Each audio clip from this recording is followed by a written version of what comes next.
Hello welcome to our channel. ఇదేం batting రా స్వామి, వీర batting ఆడాడు ఒక పవన్ కళ్యాణ్ వీరాభిమాని.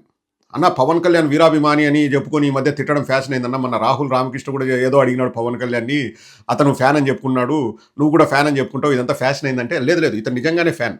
అతనే ప్రూవ్ చేస్తాడు. మనకు గుర్తులేని విషయాలు గుర్తుపెట్టుకొని ఎవరైనా చెప్పారనుకోండి, ఫ్యాన్స్కి మాత్రమే అవి గుర్తుంటాయి. అతను ఆ విషయం కూడా చెప్తాడు.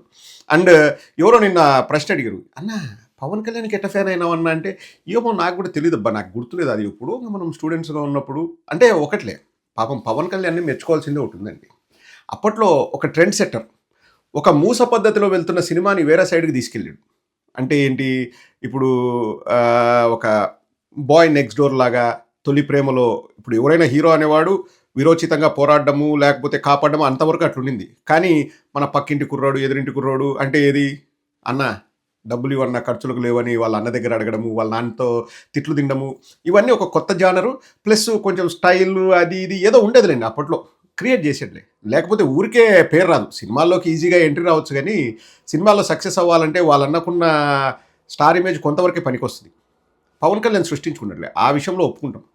అదే అభిమాని చెబుతూ ఫుట్బాల్ ఆడుకున్నాడు, మామూలు బ్యాటింగ్ కాదు. వైభవ్ సూర్యవంశీ సిక్స్లు కొట్టాడు పవన్ కళ్యాణ్ వాళ్ళ అభిమాని. ఒకసారి వినండి, ఇది ఏమి బ్యాటింగ్ రా స్వామి అనుకుంటారు మీరు కూడా, ఒకసారి వినండి. అంటే మీరు అంతగా అభిమానిస్తున్నారంటారా, మరి ఆయన మాత్రం విమర్శిస్తూనే ఉన్నారు. అవును, మరి ఒకప్పుడు పవన్ కళ్యాణ్ మాట్లాడితే చాలు, ఆయన నోరు విప్పితే చాలు అని చించుకున్నాం. గుర్తుందో లేదో, పవన్ కళ్యాణ్ గారు ప్రెస్ సమక్షంలో ఆయన అన్ని సినిమాల్లో కల్లా మాట్లాడిన ఫస్ట్ సినిమా ఏంటి అంటే కొమరం పులి ఆడియో మీట్ లో మాట్లాడారు. అది కూడా ఏంటంటే ఏఆర్ రెహమాన్ లాంటి గొప్ప సంగీత విద్వాంసుడు ఈ సినిమా పనిచేశాడు, ఆయన కోసం నేను నోరు విప్పాలని మాట్లాడారు. ఆ తర్వాత అత్తారింటి దారేది సినిమా 20 minutes పైరసీ బయటకు వచ్చినప్పుడు ఆ రోజు మాట్లాడినప్పుడు కూడా మాకు గూస్ బంప్స్ అయ్యాయి. ఆ రోజు అలా ఉంది. ఈ రోజు అసలు నేను మాట్లాడబోతాను ఆయన బాగు, మేమన్నా ఏదన్నా టేప్ కొని పోయి మూతికి ఎత్తిపోయిందంట. అరే రంగగారి టీ ఇచ్చా అంటాడో, రంగగారు ఎవరో నాకు తెలియదు. ఇవన్నీ అంతా సభ్య సమాజం మొత్తం చూస్తున్నారు, సభ్య సమాజం అంతా చూస్తున్న విషయమే కదా. గద్దర్ గారికి కారు ఇచ్చా అంటాడు. అండ్ అసలు మాట్లాడేదానికి కూడా ఏంటంటే కొంచెం మోటు భాషలో ఉంటది అన్నమాట. నోటికి వచ్చిందే మాట, డాష్కి వచ్చిందే డాష్ అన్నట్టు ఉంది. నిజంగా వీర ఫ్యానే అండి, ఇది నేను ఊరికే అనట్లేదు. ఎందుకంటే ఫస్ట్ టైం పబ్లిక్లోకి వచ్చి, అంటే ఇది ఈ సినిమా ఆడియో ఫంక్షన్లు కానీ what ever it is, first మాట్లాడింది కొమరం పులిలో అంట. ఆ రోజు ఏఆర్ రెహమాన్ గారి మీద అభిమానంతో మాట్లాడుతున్నా అన్నాడంట. అంటే ఇన్ని గుర్తు పెట్టుకున్నాడంటే, కొమరం పులి వచ్చి దాదాపు 20 ఏళ్ళు అవుతుంది. ఇన్ని గుర్తు పెట్టుకున్నాడంటే నిజమైన ఫ్యాన్. మళ్ళీ అత్తారింటికి దారేది 20 నిమిషాలు ఏదో లీక్ అయిందని వచ్చి మాట్లాడాడు. అప్పుడు ఎప్పుడెప్పుడు మాట్లాడతాడని మేము ఎదురు చూసేవాళ్ళము. అంతగా మాట్లాడాడంటే నిజమైన ఫ్యానే అవన్నీ గుర్తుపెట్టుకుంటాడండి.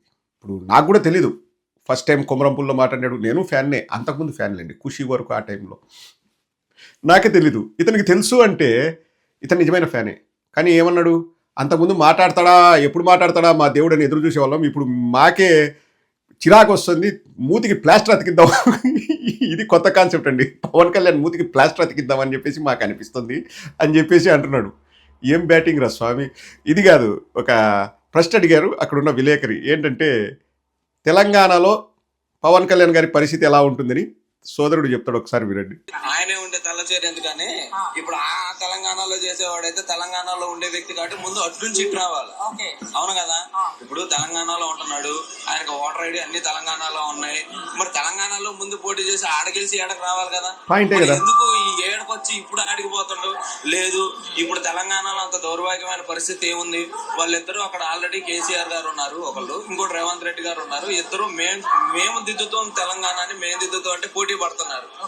వాళ్ళే ఇప్పుడు అక్కడ పరిస్థితిలో ఒకరికొకరు పోటీ పడి తెలంగాణని డెవలప్ చేస్తున్నప్పుడు ఇంకేమైనా కొత్తగా పోయి ఉద్ధరించేది ఉంది అక్కడ.